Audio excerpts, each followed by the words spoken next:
अच्छा, अगर हम लोकल इन्वेस्टर्स की बात करें तो मार्केट में इस वक्त हमने देखा, जब से फ्लड की सिचुएशन आई थी उसके बाद सीमेंट सेक्टर बहुत बेहतर परफॉर्म कर रहा था, बहुत ऊपर गया। और इसके अलावा दीगर कौन कौन से ऐसे सेक्टर्स हैं जहाँ पर इस वक्त लोकल इन्वेस्टर्स की ज़्यादा अट्रैक्शन मौजूद है या उनकी ज़्यादा दिलचस्पी है इस वक्त?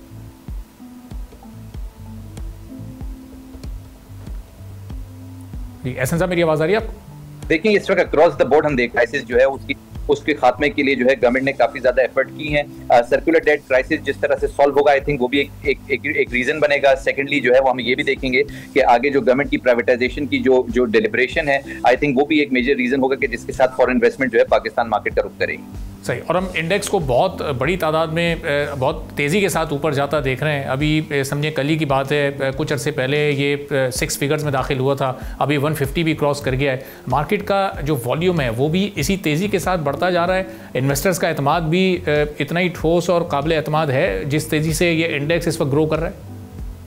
जी बिल्कुल, ये रिकॉर्ड वॉल्यूम्स हैं और आई थिंक ये मोरलेस जो है रिकॉर्ड वॉल्यूम्स इंडिकेट करते हैं कि ये इन्वेस्टमेंट जो है इंडिविजुअल से आ रही है, इंस्टीट्यूशन से आ रही है, इंटरनेशनल भी आ रही है। बट आई थिंक कि जो फोकस है वो यही है कि इंस्टीट्यूशनल एक्टिविटी जो है वो काफ़ी ज़्यादा मार्केट को सपोर्ट कर रही है, जिसकी वजह से इंटरडे करेक्शन अगर आता भी है तो मार्केट में सपोर्ट जो है वो इवेंचुअली आ जाता है। तो आई थिंक कि काफ़ी ज़्यादा सॉलिड इन्वेस्टमेंट आ रही है, इंस्टीट्यूशनल इन्वेस्टमेंट है और आने वाले वक्तों में काफ़ी ज़्यादा सपोर्ट करेगी कि मार्केट नए हाईस को जो है वो टच करे। और आई थिंक उसका रीज़न यही है कि फंडामेंटल्स बहुत ज़्यादा स्ट्रॉन्ग है। आगे अर्निंग सीजन आना है सितंबर क्लोज पे, आई थिंक वो भी एक मेजर रीज़न होगा कि इंस्टीट्यूशनल एक्टिविटी उस टाइम पर भी जब अर्निंग सीजन और स्ट्रॉन्ग अर्निंग जब हमें अनाउंस होंगी, आई थिंक वहां पर भी जो है काफ़ी ज़्यादा सपोर्ट देखा जाएगा।